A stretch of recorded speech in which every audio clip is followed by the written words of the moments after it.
Olá, sejam muito bem-vindos ao Mais Saúde. Esse é um videocast do Hospital Santa Catarina Paulista e foi criado para abordar temas ligados à saúde e o bem-estar. Eu sou Antônio Cavaleiro, sou oncologista clínico responsável pelo Centro de Oncologia e Hematologia do Hospital Santa Catarina. E aqui nesse videocast nós vamos esclarecer dúvidas recorrentes que aparecem no nosso consultório relacionadas a várias doenças. E por conta do Novembro Azul, nós vamos tratar do tema de câncer de próstata, né? Antes, eu gostaria de apresentar aqui nossos convidados, amigo, colega, Dr. Reinaldo Emoto, da Urologia, Cirurgia, e o Dr. Lavoisier Albuquerque, da Radioterapia. Sejam muito bem-vindos, vamos iniciar o nosso bate-papo. E aí sim, eu queria destacar também que aqui ao fundo, nós temos uma fachada bem conhecida aqui de São Paulo, nós estamos na Avenida Paulista, a gente está gravando aqui do nosso Centro de Oncologia e Hematologia, né, um dos espaços assim, de tratamento, a gente separou para gravar esse vídeo aqui para vocês, e no fundo aqui nós temos o hospital. O câncer de próstata é o câncer mais comum nos homens, isso já há muitos anos. Se a gente tira os casos de câncer de pele, esse é o câncer mais comum. O principal fator de risco é a idade. E são esperados por ano no Brasil, para este ano, mais de 80 mil casos novos. 80 mil novos homens vão ser diagnosticados com câncer de próstata. A gente está com a transição demográfica que o país está passando, ou seja, a gente tem uma quantidade maior de pessoas numa faixa etária mais alta. É isso que explica principalmente o aumento de incidência. E eu queria começar assim, perguntando, porque é muito comum que os pacientes tragam no consultório assim: doutor, eu não tenho nenhum sintoma urinário. E como é que eu tenho câncer na próstata? Né? Comumente os pacientes fazem diagnóstico de câncer de próstata por causa da alteração de um exame de sangue, PSA, ou porque foram urologista, ouviram sobre campanhas como essa, Novembro Azul, detectou um nódulo na próstata, mas sempre surpreende os pacientes que, olha, eu sei que é um órgão do sistema urinário, eu não sinto nada da parte urinária. Como é que eu posso ter câncer de próstata? Então eu queria dirigir essa pergunta para o Dr. Reinaldo Emoto de quais são as estratégias que a gente tem para detectar o câncer de próstata, mas antes de tudo, para que serve a próstata, onde ela fica? E, por favor. Bom, a próstata é uma glândula masculina, somente os homens a têm. A função dela nada tem a ver com atividade erétil, e sim com a fertilidade. A próstata é uma glândula, fica abaixo da bexiga e ela abraça a uretra, que é o canal que esvazia a bexiga. Ela tem, normalmente, um tamanho equivalente a uma noz. Então, a função dela é produção do líquido espermático. 70% do líquido ejaculado é a próstata que produz. O restante vem dos testículos, vesícula seminal. Bom, inicialmente, o câncer de próstata não apresenta sintomas. Ele pode não apresentar sintomas ou o paciente pode ter os mesmos sintomas do crescimento benigno, quais sejam dificuldade para urinar, jato urinário mais fraco, micções mais frequentes, levantar à noite, que confunde muito com a hiperplasia benigna da próstata. Ou, em casos mais avançados, e vocês sabem bem, dores ósseas. Mas aí são cânceres já metastáticos, né? Então, a princípio, pode não apresentar sintomas. Por isso que é importante a campanha do Novembro Azul para prevenção do câncer de próstata. E qual é essa recomendação? A partir de que idade? Se ter histórico familiar influencia nisso? E no que consiste essa detecção precoce, o rastreamento? Quais são os exames disponíveis? Bom, a campanha do Novembro Azul já vem de longo tempo, né? Iniciou no Brasil em 2008. Qual a importância disso? Alertar os homens e as mulheres sobre os perigos e a importância do diagnóstico precoce. O tratamento, ou melhor, o acompanhamento, inicia normalmente aos 50 anos. Então, todos os homens com 50 anos ou mais deveriam ir ao urologista, né? E por que eu falei das mulheres, alertar as mulheres? Porque mais da metade das consultas no urologista são agendadas pelas esposas, né? Mais da metade. Se o paciente tem um risco aumentado para câncer de próstata, a recomendação da Sociedade Brasileira de Uro é que ele vá ao urologista aos 40, 45 anos. Quais são os riscos? Antecedentes positivos de câncer prostático na família ou câncer de mama também nos familiares. Obesidade, né? Então, estes são os fatores de risco. E a raça negra também. Agora, é muito comum, doutor Lavoisier, que então o paciente descobre porque tem um exame alterado e foi ao médico, marcado muitas vezes pela esposa ou pela filha, né? E existe uma preocupação também em que é necessário ter sintomas, como eu falei, né? Sintomas urinários antes. E não existe nenhuma associação, né, conhecida entre a hiperplasia benigna da próstata e o câncer de próstata, né? E em alguns casos pode até coexistir, né, doutor Lavoisier? Exatamente. São eventos independentes, mas é comum a gente encontrar as duas patologias associadas, até porque a hiperplasia benigna da próstata é altamente prevalente no sexo masculino. Muito comum. Eu diria que... Que tipo de sintoma normalmente o paciente tem com o crescimento benigno da próstata? São esses sintomas de prostatismo. Isso que o Reinaldo acabou de falar. Um pouco de dificuldade urinar, aumento da frequência urinária. Vai muitas vezes ao banheiro. E o que chama muita atenção é a saída noturna. Durante a noite os líquidos são mais absorvidos, a bexiga enche e, por conta da pressão que existe, o paciente termina tendo necessidade de esvaziar a bexiga. Certo. Chama noctúria. E como é que, então, a gente tem uma alteração, às vezes, do exame de sangue, o PSA, tem uma alteração do toque. Como é que é feito o diagnóstico? Então, tem a suspeita clínica. Como que se faz o diagnóstico, assim, do câncer de próstata, Reinaldo? Qual é o exame e como é que ele é? Ele é muito desconfortável, ele é doloroso? Né? Não. Para rastreamento, a importância é PSA e toque. Esse ultrassom que a gente solicita também na rotina da próstata, ultrassonografia da próstata, só dimensiona, mas não tem nenhum valor no rastreamento do câncer de próstata. O toque ainda é importante, e friso isso porque 5 a 10% dos cânceres prostáticos, o PSA é normal.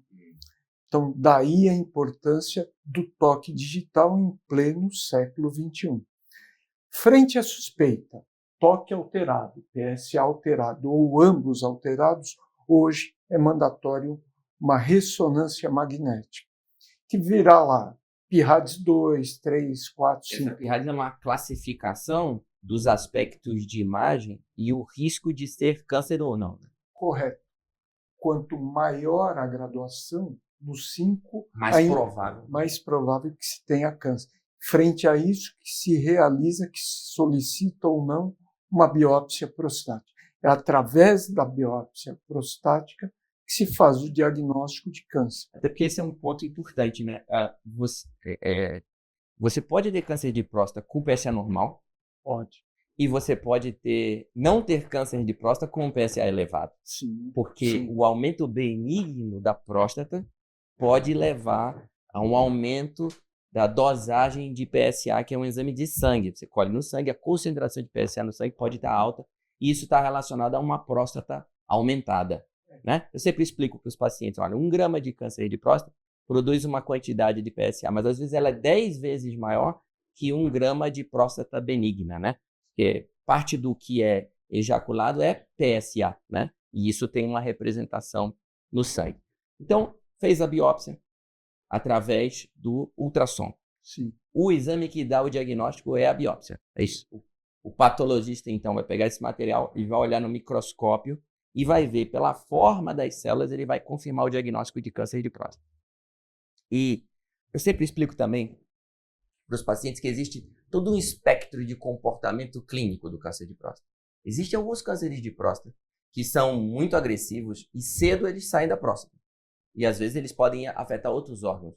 Normalmente, quando o câncer de próstata sai da próstata, o órgão mais comumente envolvido é o esqueleto, é o osso, esqueleto axial, bacia, coluna.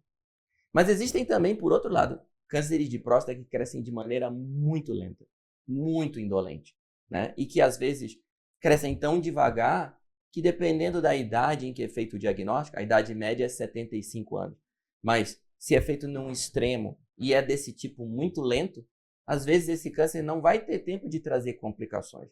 E em muitos casos ele não precisa nem de diagnóstico, nem de tratamento. Eu queria que o senhor comentasse, doutor Lavoisier, dessa graduação assim, feita por biópsia que o patologista olha e que é tão consequente para a gente estimar o comportamento do câncer de próstata. Quer dizer, se ele está aqui muito indolente, de comportamento muito lento, ou se ele é mais agressivo. Que tipo de variáveis a gente usa para graduar ele nesse espectro de agressividade? Há um sistema de anatomia patológica, o sistema de Gleason, que faz essa gradação. Nos seus primórdios se falava de Gleasons muito baixos, como 2, 3, 4 ou 5, mas hoje, na prática clínica, a gente não mais identifica, não mais valoriza essas alterações celulares. O Gleason 6 já pode caracterizar um carcinoma ativo, mas frequentemente ele é mais indolente. Do outro lado, no outro extremo, os Gleason de número 8, 9 e 10... 10 sendo o máximo, né? Comumente o mínimo sendo 6. Né? Isso.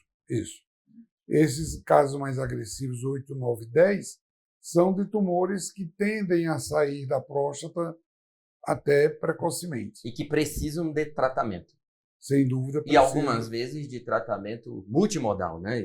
Tratamentos complementares. Né? Algumas vezes sim. Às vezes uma única modalidade de tratamento, mesmo no câncer localizado, ele não leva à cura nesses casos mais agressivos. Você precisa de tratamento multimodal. Eu chamo a atenção também que esse diagnóstico a partir da biópsia é feita por amostras. Então, é aquilo que a agulha coletou. E a gente sabe muito isso das peças cirúrgicas. Muitas vezes um paciente tem numa biópsia um Gleason 7, mas quando retira integralmente a próstata e ela vai ser analisada, pode-se encontrar focos ou extensões maiores de Gleason 8, 9, e que muda um pouco o prognóstico. Aí a gente usa também o valor do PSA, né? Quanto mais alto, mais risco, mais agressividade. E a gente usa as informações da ressonância, né? Se ele tem sinais de que está comprometendo a cápsula, né? Que é essa casca da próstata, ou se tem sinais de que ínguas ou linfonodos na região pélvica estão envolvidas, ou até de órgãos adjacentes como vesícula seminal, permite a gente traçar esse perfil e botar ele no espectro assim, de agressividade. Né? E quando a gente pensa numa biópsia de próstata, né, e a gente fala de agulha, e por causa da proximidade da próstata ao reto, esse ultrassom que vai guiar essa coleta de fragmentos da agulha é feito pelo reto, parece um procedimento assim muito desconfortável, né?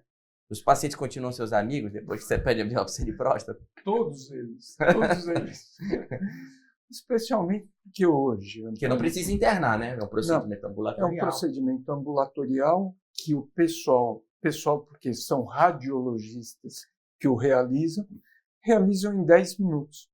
É um exame muito rápido e é sedado. O paciente não sente absolutamente nada. E hoje, além da biópsia via transretal, eles fazem muito transperineal. Está começando a evoluir muito. Né? E pegando aquele gancho que o Lavoisier falou muito bem, hoje o câncer de próstata a gente divide em de baixo risco, médio risco e alto risco. Perante isso, a biópsia, que dá o Gleason, PSA e a ressonância. Depende do PIRAD, se classifica esse câncer médio, baixo ou alto risco. Não é? Então a gente pode começar pelos de risco intermediário e alto, pela combinação desses fatores, né? As informações da biópsia, as características na ressonância e o nível do PSA. Depois a gente olha para o paciente, a condição global de saúde dele, a idade, se tem vários outros, como é um câncer mais comum, uma média de idade alta, 75 anos, é comum coexistirem outros problemas de saúde. Hipertensão, diabetes, às vezes já teve um outro problema de saúde, como um infarto, um AVC, e tudo isso tem que ser levado em consideração na hora de planejar o tratamento. Mas o tratamento que mais comumente vai empregado, no caso do câncer de próstata localizado, é a cirurgia. E eu queria pedir para você, Reinaldo, comentar no que consiste a cirurgia. E hoje, o padrão, nos centros mais avançados, né, a gente tem um volume grande de cirurgia robótica. Estamos adquirindo agora, implementou já, né, o segundo robô para atender essa demanda. Nos países desenvolvidos, a gente vê que onde a técnica robótica, a indicação em que ela mais avançou e mais comumente empregada é o câncer de próstata. Se a gente olhar Estados Unidos, Europa, boa parte das cirurgias robóticas são prostatectomias radicais robóticas. Mas às vezes quando a gente apresenta para o paciente e fala que de cirurgia robótica, ele imagina que um robô vai operar ele, né? E assim, ele pensa em coisas, né? Bom, o robô é uma coisa metálica, é algo que tem uma super força. Eu vejo as imagens, às vezes, no YouTube daquelas plantas sabe, que monta o carro. Eu sou fascinado por aquilo. Vem um braço mecânico, pega um para-brisa e vem o outro, põe a roda. Mas parece uma coisa que, para o carro, tudo bem, né? Que ele é todo feito de ferro, mas para uma pessoa e os tecidos orgânicos e a fragilidade, cria ao mesmo tempo uma intuição de que, nossa, isso aí pode muito bem me machucar bastante. Então, eu queria que você trouxesse um pouquinho de como é a experiência da cirurgia robótica e de fazer, e como que mudou, né? Você operava todo mundo aberto, depois por vídeo e agora mais comumente por robô.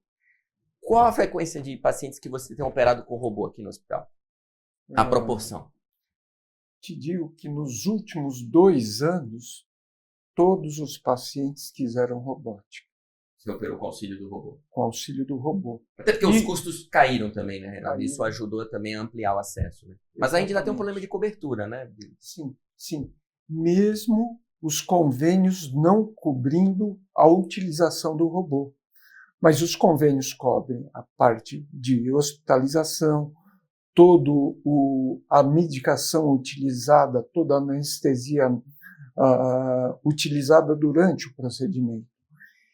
E todos os pacientes optaram por robótica, mesmo sabendo que isto lhe custaria um X a mais para a utilização do robô. Porque o robô, o que é? Na verdade, o robô não opera sozinho. É o cirurgião que se utiliza do robô para fazer uma laparoscopia sofisticada. Por que sofisticada?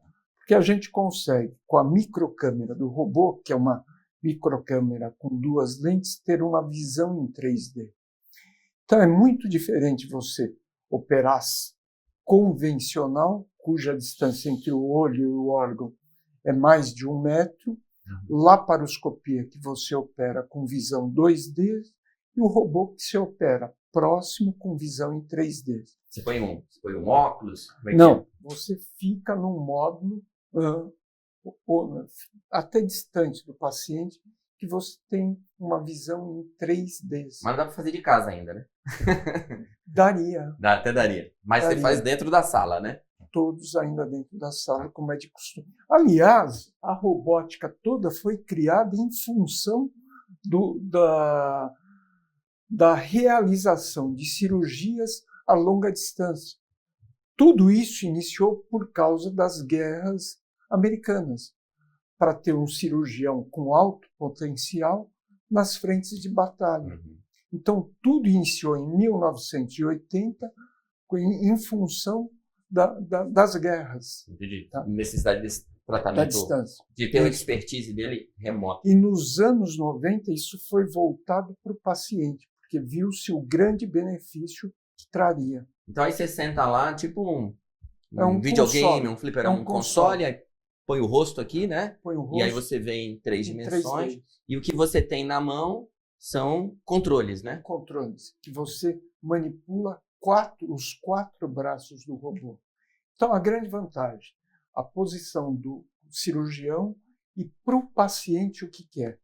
Menor tempo cirúrgico, menor sangramento, menor tempo de sonda, mais rápida recuperação da continência urinária e da potência. Então, isto trazendo o paciente, em geral, ele adere a este tipo de tratamento. Porém, não se cura mais do que a cirurgia convencional. E isso eu friso para todos os pacientes. Beneficia na recuperação dele como um todo. Funcional, né? Da parte urinária, sexual. E no restabelecimento dele nas funções diárias do dia a dia. Trabalho, inclusive. Trabalho. Quantos dias fica internado assim? 2 dias. 2 dias. 2 né? dias. Então entra, 2 dias ele tá de volta. Tá Ainda de fica volta. com a sonda, depois Isso. tira a sonda. Retira no consultório. Uhum. É isso. Mas assim, tem casos que te procuram, a intuição do paciente, puxa, eu descobri um câncer de próstata, fez a biópsia, tá aqui, eu quero resolver o mais rápido possível e eu quero retirar a próstata. Quando retira a próstata, esse PSA, ele fica indetectável, né? E é uma ferramenta muito útil para acompanhar, inclusive, o tratamento.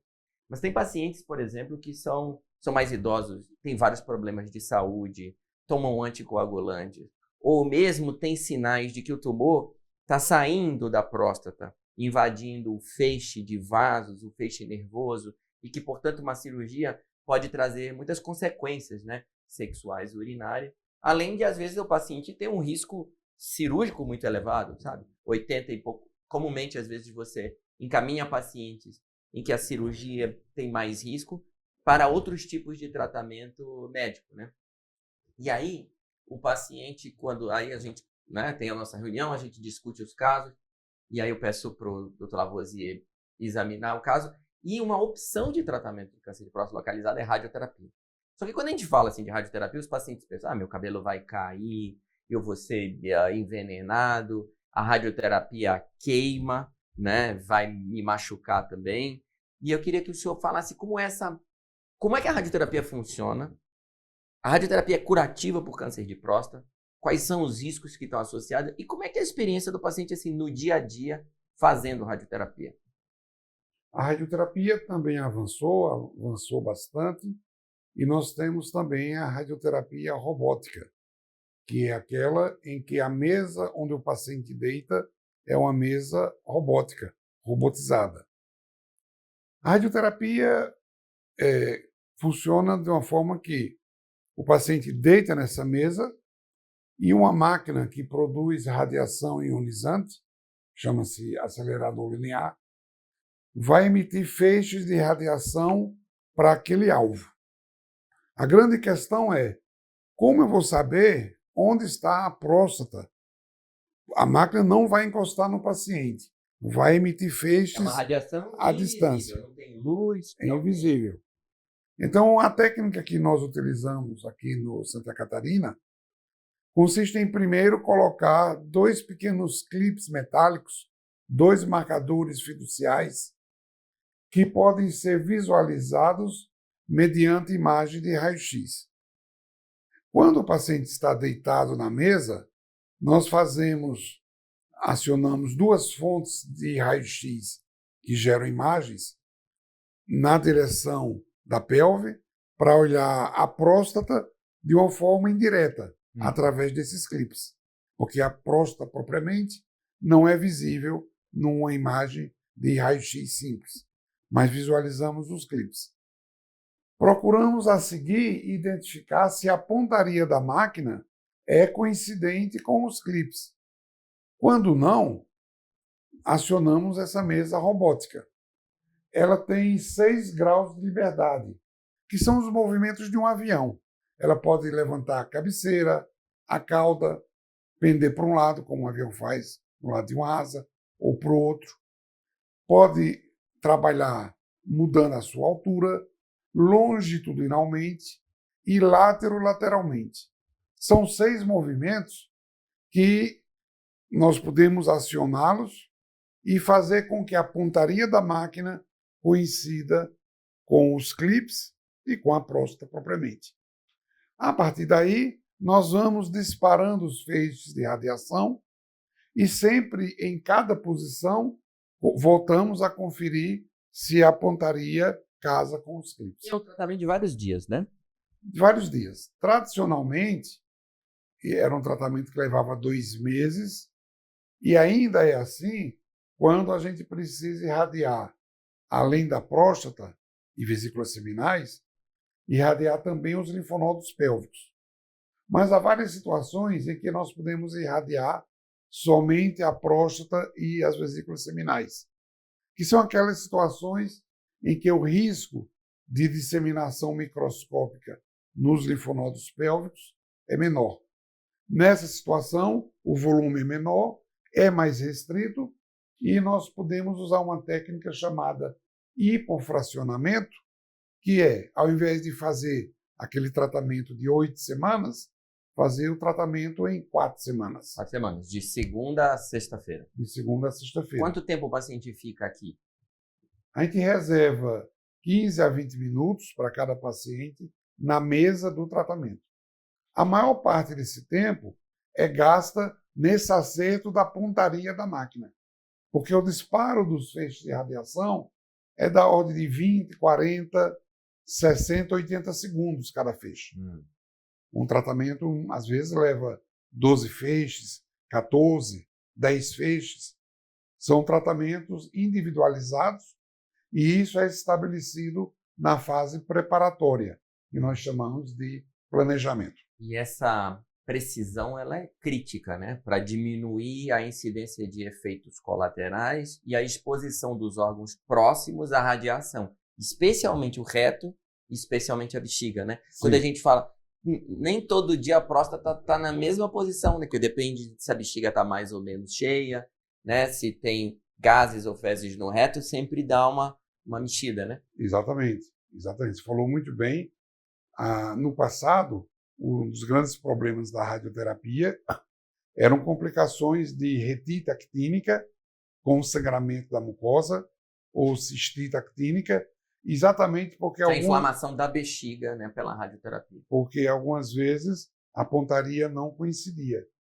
E é interessante isso. Quando a gente está fazendo um tratamento, a gente faz o primeiro ajuste, dispara o primeiro feixe e acontece com cerca de uns 30% dos casos, a gente vai fazendo o tratamento e de repente a gente vê que não casa, a pontaria não está casando. E se a gente faz uma análise mais atenta, a gente identifica uma bolha de gás junto da próstata. Então nós fazemos o ajuste, acertamos a pontaria e seguimos com o tratamento. Quando essa bolha de gás passa, a próstata volta à situação anterior ou a uma situação intermediária. Aí nós precisamos outra vez fazer o ajuste. Né? É um pum. E até por isso a gente recomenda que o paciente evite alguns alimentos que são alimentos que produzem no quadro digestivo. E assim, claro que depois do diagnóstico e que o paciente quer o tratamento para resolver o problema, a próxima coisa que ele pensa, eu também gostaria de ficar intacto, né? A gente falou aqui que muitos pacientes descobrem que tem um PSA alterado, não tem sintoma nenhum, está muito bem da parte urinária. Eles estão continentes, eles levantam uma vez à noite ou nenhuma vez à noite, eles são sexualmente ativos. Então existe uma preocupação natural com os efeitos colaterais, urinários e sexuais principalmente, que estão associadas a essas modalidades de câncer de próstata, de tratamento de câncer de próstata. E a incidência desses efeitos colaterais também é diferente entre a cirurgia e a radioterapia. Então, Reinaldo, acho que essa é a preocupação seguinte, né? Então, quando você conversa com os pacientes, e claro que os casos são diferentes, os pacientes são diferentes, tem uso de medicação, tem mais idade, menos idade, mas assim, de uma maneira geral, se a gente fosse discutir com números, a chance de um paciente ficar incontinente ou com algum grau de incontinência, precisar usar um absorvente ao longo do dia, ou de ficar, de perder a potência sexual, quais são os números assim que você discute para um caso mais comum?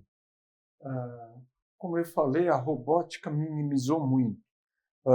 Não em valores percentuais de pacientes que ficam incontinentes, mas a recuperação é muito mais rápida com a cirurgia robótica. Menos de 5% dos pacientes pós-tratamento ou após fisioterapia permanecem incontinentes. E estes, óbvio, são encaminhados para tratamento cirúrgico. dá mais ou menos 3 a 5%. 3 a 5% De vai incontinência. precisar usar absorvente ao longo do dia por causa de perdas urinárias ao longo do dia, ao esforço, etc. Que este é a principal preocupação dos homens. Uhum. Tá? É. Quando ele recupera a continência, aí vem o segundo ponto, potência sexual, que dá em torno de 20 a 25% de disfunção erétil pós-prostatectomia radical por robótica. Uhum. Cirurgia aberta era muito mais. Certo. Passava dos 50%. Com a robótica, a gente minimizou para 20 a 25%. Certo. E existem também outras intervenções, né, como medicamentos, ou outras intervenções mesmo, que você pode minimizar a disfunção sexual. Então, estes pacientes com disfunção erétil são, primeiro, tratados clinicamente. E uma boa parte deles respondem com medicações. Tá? E quando não respondem, óbvio, existe a prótese peniana, que muitos não querem pela faixa etária. Uhum. Tá? A discussão é essa. E aí, em relação à radioterapia, né, a gente tem um risco muito menor de incontinência urinária, né, doutor Lavoisier? Sim. De realmente de ter perda urinária. E eu concordo com a Reinaldo, eu tenho a mesma percepção, as minhas observações de consultório. A primeira coisa que preocupa é o embaraço de perda involuntária de urina, né, incontinência urinária. E eu acho que a radioterapia, ela, vamos dizer assim, ela atende esse anseio, né, porque ela tem muito menos risco de incontinência, né? Sim, principalmente depois dessa técnica robótica, em que a gente faz casar a pontaria com o alvo, a administração de radiação em cima do colo vesical, no reto, fora desses alvos, termina sendo menor. E também aprendemos que se administrarmos doses menores no plexo, que estimula a ereção, também vai reduzir o risco de disfunção erétil. Uhum. Isso, há vários trabalhos na literatura que faz uma correlação entre essa dose no plexo e a dose no bulbo peniano. Uhum. Então, a gente, quando elabora um planejamento, a gente procura reduzir a dose no bulbo peniano ao mínimo possível para a redução e com desse essas risco. novas tecnologias, isso é possível de fazer, Sim, né? Um dos sim. avanços tecnológicos. Mas alguns doentes, bom, eles tinham PSA elevado, eles não sentiam nada, fizeram a biópsia, a ressonância, confirmou que tem câncer de próstata, foram submetidos a um tratamento cirúrgico, por exemplo, e depois que o PSA caiu, meses depois, às vezes até anos depois, o PSA volta a subir, que é o exame que a gente usa para o acompanhamento, né? E quando ele ficou, vamos imaginar a situação comum em que o PSA ficou zero, indetectável, e esse PSA começa a subir a partir de 0,2 e continuamente depois da cirurgia. Isso pode representar uma recaída local da doença, né? Não tem mais próstata e a gente chama esse lugar de loja prostática, ou na região pélvica. E aí, em muitos desses casos, a radioterapia pode ser curativa, né? Em caso de recaída da doença ou persistência, né? Sim, a gente pode fazer o resgate disso aí. É interessante que, nessa situação, por não ter próstata, esse espaço chamado loja prostática é ocupado em parte pela bexiga, que cai um pouco, em parte pelo reto, porque os gases distendem, e a gente termina por irradiar um pouco mais de bexiga e do reto do que quando o paciente tem próstata presente. Quando ele tem próstata presente, essa tecnologia do clipe que eu descrevi faz com que a gente acerte a pontaria.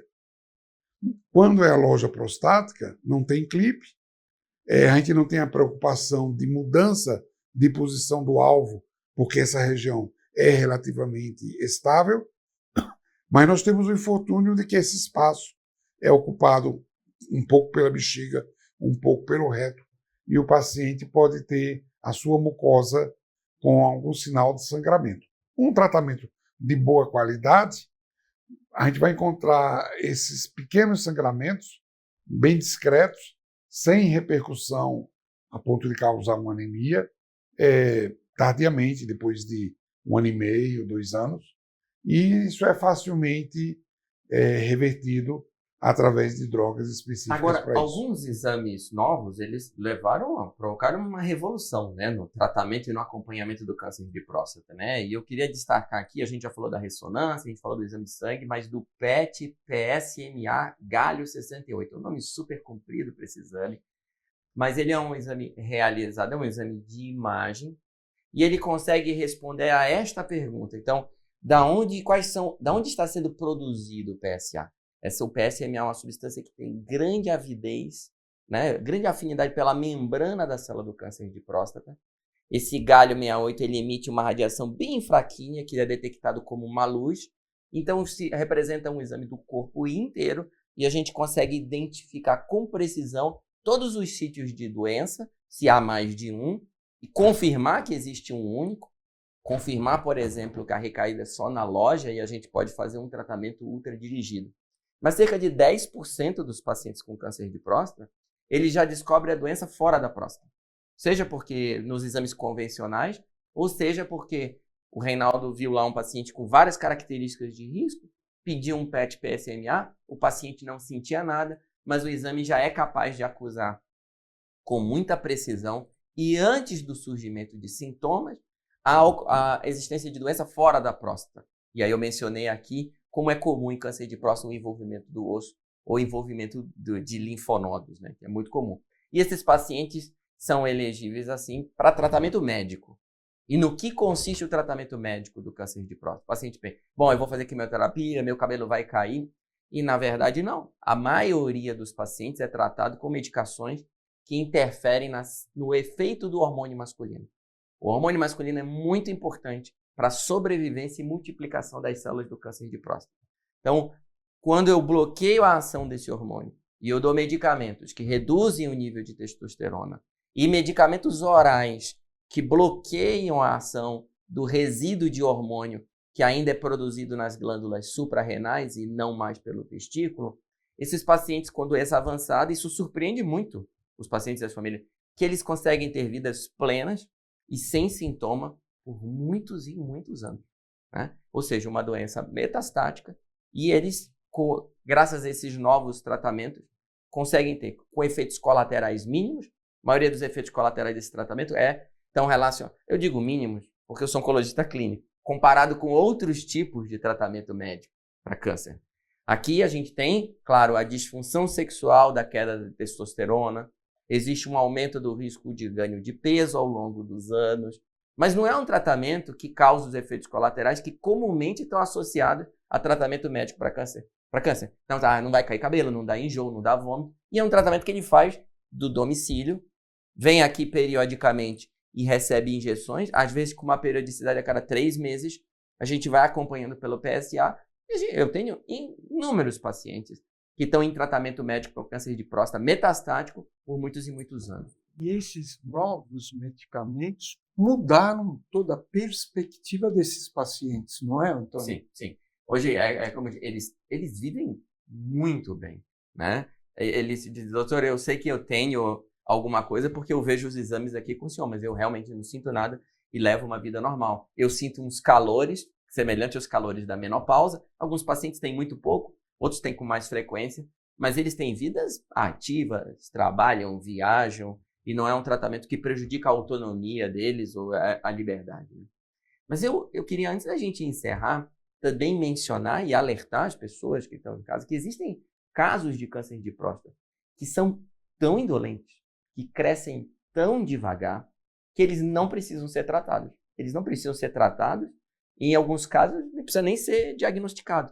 Então, às vezes, um paciente que tem uma idade avançada, que tem outros problemas de saúde, faz uma ressonância, mal dá para você ver a lesão, ele tem um PSA normalmente abaixo de 10, que está subindo muito devagar, porque você tem um controle ao longo do tempo.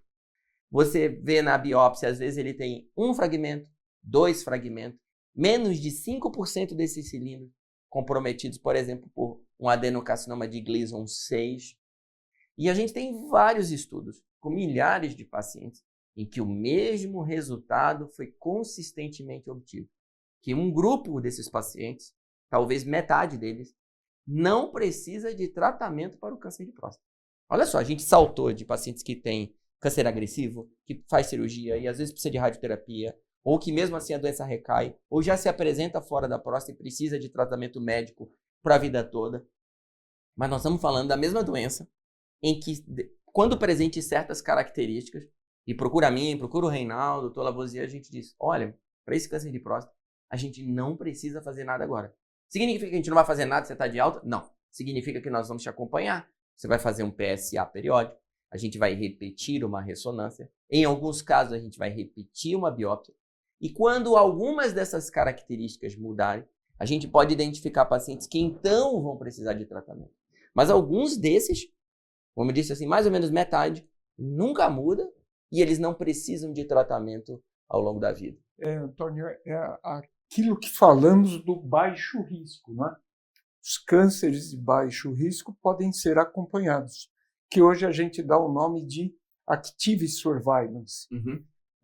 Tradução livre, vigilância ativa. E é como você falou, é importante, esse paciente não merece, não precisa de tratamento, mas ele precisa ser acompanhado, precisa ser alertado para não deixar de ir ao oncologista, ao radio-oncologista ou ao urologista, não é? Sim. É muito importante isso. E qual é a vantagem de não tratar? Bom, primeiro é diminuir o risco dos efeitos colaterais sexuais e urinários. E o que esses estudos mostraram, a gente tem 3 estudos grandes e prospectivos, né, com um nível de evidência bem sólida, mostrando que aquele grupo de pacientes que as características mudaram e foram tratados depois, quando comparados com os de tratamento imediato, a taxa de cura deles no longo prazo é igual. É igual. Então, exatamente. Isso não vale para quase nenhum outro tipo de câncer que eu conheço, né? Em que você adia o tratamento voluntariamente e ao adiar o tratamento, o resultado é o mesmo. Sendo que alguns nunca nem precisam de tratamento ao longo do acompanhamento. Mas interessante, sabe que alguns pacientes desistem. Bom que Não você sei trouxe se isso. vocês têm de acompanhar. Não, desistem de acompanhar. São pacientes que têm uma ansiedade, que não conseguem conviver sabendo que tem um câncer de próstata. Chego e falo, doutor, chega. Olha, 2 anos eu aguentei porque você me pediu. Eu falei, não, discutimos o caso. Né? Sim. Foi de comum acordo, não foi porque eu decidi. Não, mas eu quero tirar. Eu não consigo conviver com isso. Incrível. Mas a maior parte consegue conviver. E vive muito bem. Tem vários, tem 8 pacientes meus em segmento, que eu não faço absolutamente nunca nada, receberam um tratamento a não ser solicitar o PSA, ressonância anual, Isso. enfim. E alguns rebiopsiaram. Né? É muito bom que você trouxe esse ponto, porque quando a gente pega um caso de muito baixo risco assim, e propõe vigilância ativa, eu digo, olha, esse efeito colateral, esse tratamento, esse caminho aqui, que não é propriamente tratamento, ele tem um efeito colateral. Ansiedade. Só que eu digo para eles, ansiedade tem um tratamento. A gente vai fazer psicoterapia, se você não resolver, a gente pode pensar em remédio, meditação, mas nós não vamos tratar a ansiedade com prostatectomia radical ou radioterapia. Então eu explico que o efeito colateral principal da vigilância ativa é a ansiedade de descobrir um câncer e conviver com ele, né? E aí eu acho que para a gente encerrar a nossa discussão hoje, eu queria falar de um ponto que até 1 de cada 10 pacientes com câncer de próstata, às vezes eles têm algumas características que chamam a atenção da gente. Eles descobriram muito jovem, às vezes antes dos 50 anos, e aí chega no consultório e diz, doutor, eu já estava esperando. Meu irmão mais velho já teve, meu pai, né, meu avô.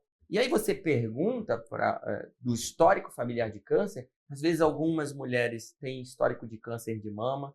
O que tem a ver o câncer de próstata com o câncer de mama? É que 1 de cada 10 homens com câncer de próstata, a gente falou aqui, fator de risco não tem muito fator de risco ambiental, sabe? Obesidade conta um pouco, o sedentarismo conta um pouco, mas o principal fator de risco continua sendo idade, 75 anos, né?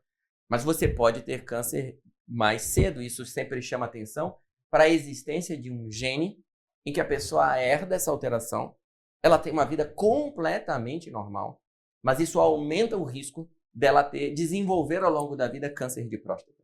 E esse gene ele é transmitido para os filhos, dos filhos para os netos, nem sempre é consistentemente transmitido. Então, se eu sou portador do gene, a chance de cada filho herdar esse gene mutado é 50%.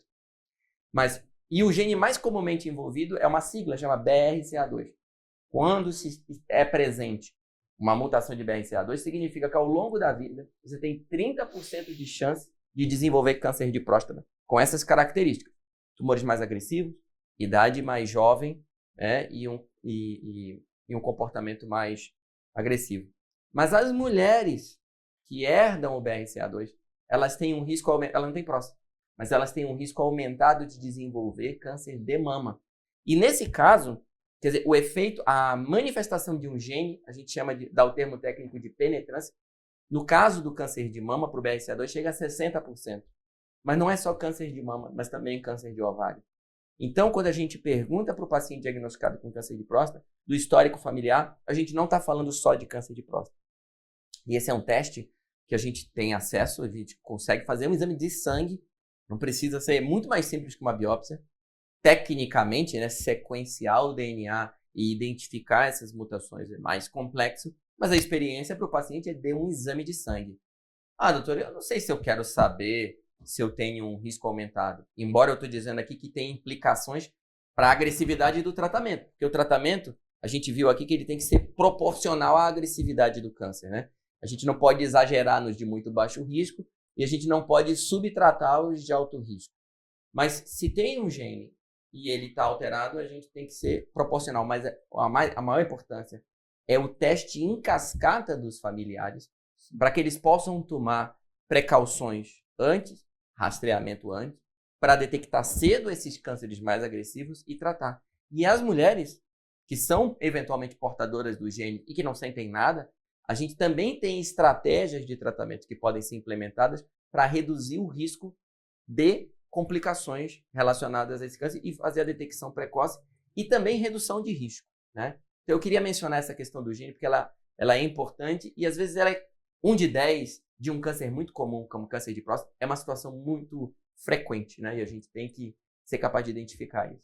Qual a idade do paciente mais jovem que vocês já tiveram? Eu consigo lembrar aqui, evocar de memória, 38 anos. 35 anos. 35 anos. Eu tive um de 32, mas veja como era a história. A mãe dele estava se tratando de um câncer de mama. O avô tinha tido um câncer de próstata e um tio também. E ele veio na consulta com a mãe e a gente entrou nesse assunto, se tinha uma interferência genética, e eu expliquei que ele ainda não se enquadrava ainda na faixa etária da detecção. Uhum. Falou, não, mas eu gostaria de fazer. Tá bom. Pedi um PSA para ele. Veio 2,6. Um PSA bem baixo. Mas chamava a atenção que a relação PSA livre e PSA total era extremamente baixa. Era alguma coisa em torno de 7%. Falei, olha, não está bem caracterizado, porque o PSA é baixo, mas isso aqui chama atenção, então não tem um exame que possa ajudar. Tá bom, vamos fazer uma ressonância. Fez a ressonância, tinha um foco. Fez biópsia, era um adenocarcinoma de próstata, grau 7. Aí ele fez uma prostatectomia e ficou bem, não tinha fator adverso. Então, se algum de vocês, algum tema que seja importante que a gente não cobriu aqui, se vocês gostariam de acrescentar? Só, mais uma vez, a recomendação para que os homens façam o exame de detecção precoce. Isso aí é sempre bom enfatizar. Precisa ser aplicado a todos os homens a partir dos 45 anos de idade ou a partir dos 40 anos, quando a gente identifica na família um perfil de doença genética. Então, eu espero que a gente tenha cobrido a boa parte das dúvidas, né, que a gente tem aqui no consultório, sobre diagnóstico, sobre tratamento, sobre os efeitos colaterais, os testes genéticos. Queria agradecer a presença do colega e amigo Dr. Reinaldo Uemoto, da Urologia, Dr. Lavoisier Albuquerque também, nosso colega da Radioterapia. Agradecer a atenção de vocês e até a próxima.